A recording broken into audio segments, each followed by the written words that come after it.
Hello বন্ধুরা, আমি পিয়া আবারও চলে এলাম একটা নতুন ভিডিও নিয়ে। আশা করছি তোমরা সকলে অনেক ভালো আছো, আর তার সাথে আমিও অনেক ভালো আছি। এটা উড়িষ্যার আরও একটা আউটসাইড।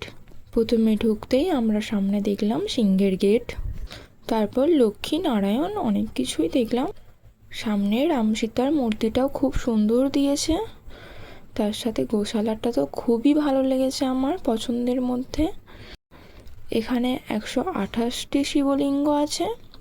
প্রতিটি জায়গার শিবলিঙ্গ এখানে দেয়া হয়েছে, কেদারনাথ, অমরনাথ যাই বলো না কেন।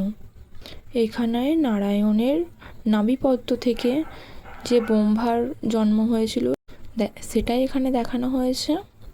প্রতিটা জায়গা ঘুরে দেখলাম, সত্যিই খুবই সুন্দর। বাই, দেখা হবে নেক্সট কোনো ভিডিওতে।